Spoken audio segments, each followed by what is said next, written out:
Now to Campaign 2015, it is the eve of Chicago's historic runoff election. Mayor Rahm Emanuel and his challenger, Jesus Chuy Garcia, spent the day stumping and courting voters. CBS 2's Mai Martinez caught up with Commissioner Garcia on the campaign trail. She joins us live in the newsroom. Mai?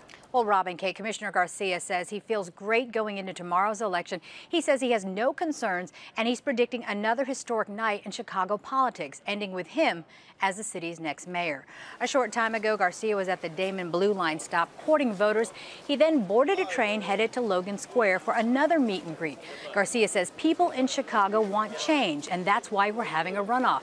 He also says this is a close race, despite polls showing Mayor Emanuel with a double-digit lead. Are the latest poll numbers any concern for you? Nope, none whatsoever. I think they got it wrong. I think the sampling in various constituencies doesn't reflect what's going on in Chicago, and that's why we're so excited.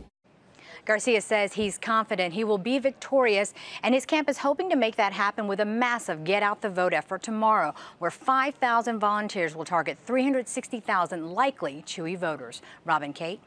All right, thank you, Mai. Meanwhile, Rahm Emanuel was guarding against overconfidence today, despite polls showing him with a double-digit lead. Our chief correspondent Jay Levine was with him. And Jay, what was the mayor's day like? It was busy, Rob and Kate, very busy, though for the most part, he stayed out of our sight. All we actually have are campaign photos from secret stops in Jefferson Park this morning and Austin this afternoon, meeting with senior citizens, excluding reporters everywhere except the one event in Lakeview where he did invite cameras to talk about his support from both big business and 70 union locals. They know the difference between jobs leaving the city, businesses leaving the city, and a city that's now investing in its future, creating jobs, and businesses coming back to the city of Chicago. And if you don't have the leadership to guide, companies and businesses will leave.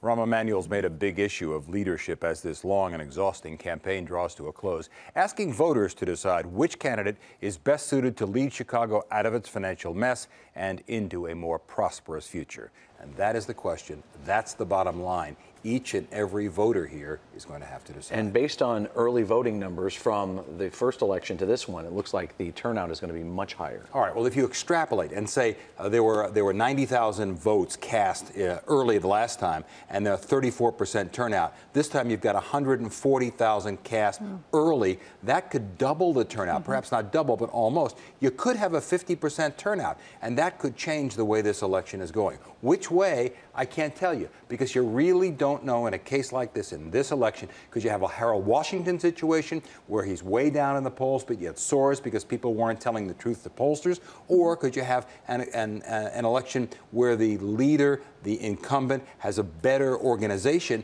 and therefore the voters that he can get out are the voters that he's guaranteed of getting. You don't know which way this one's going to go. Yeah, it's going to be an interesting night for sure. Thank you, Jay. Thanks.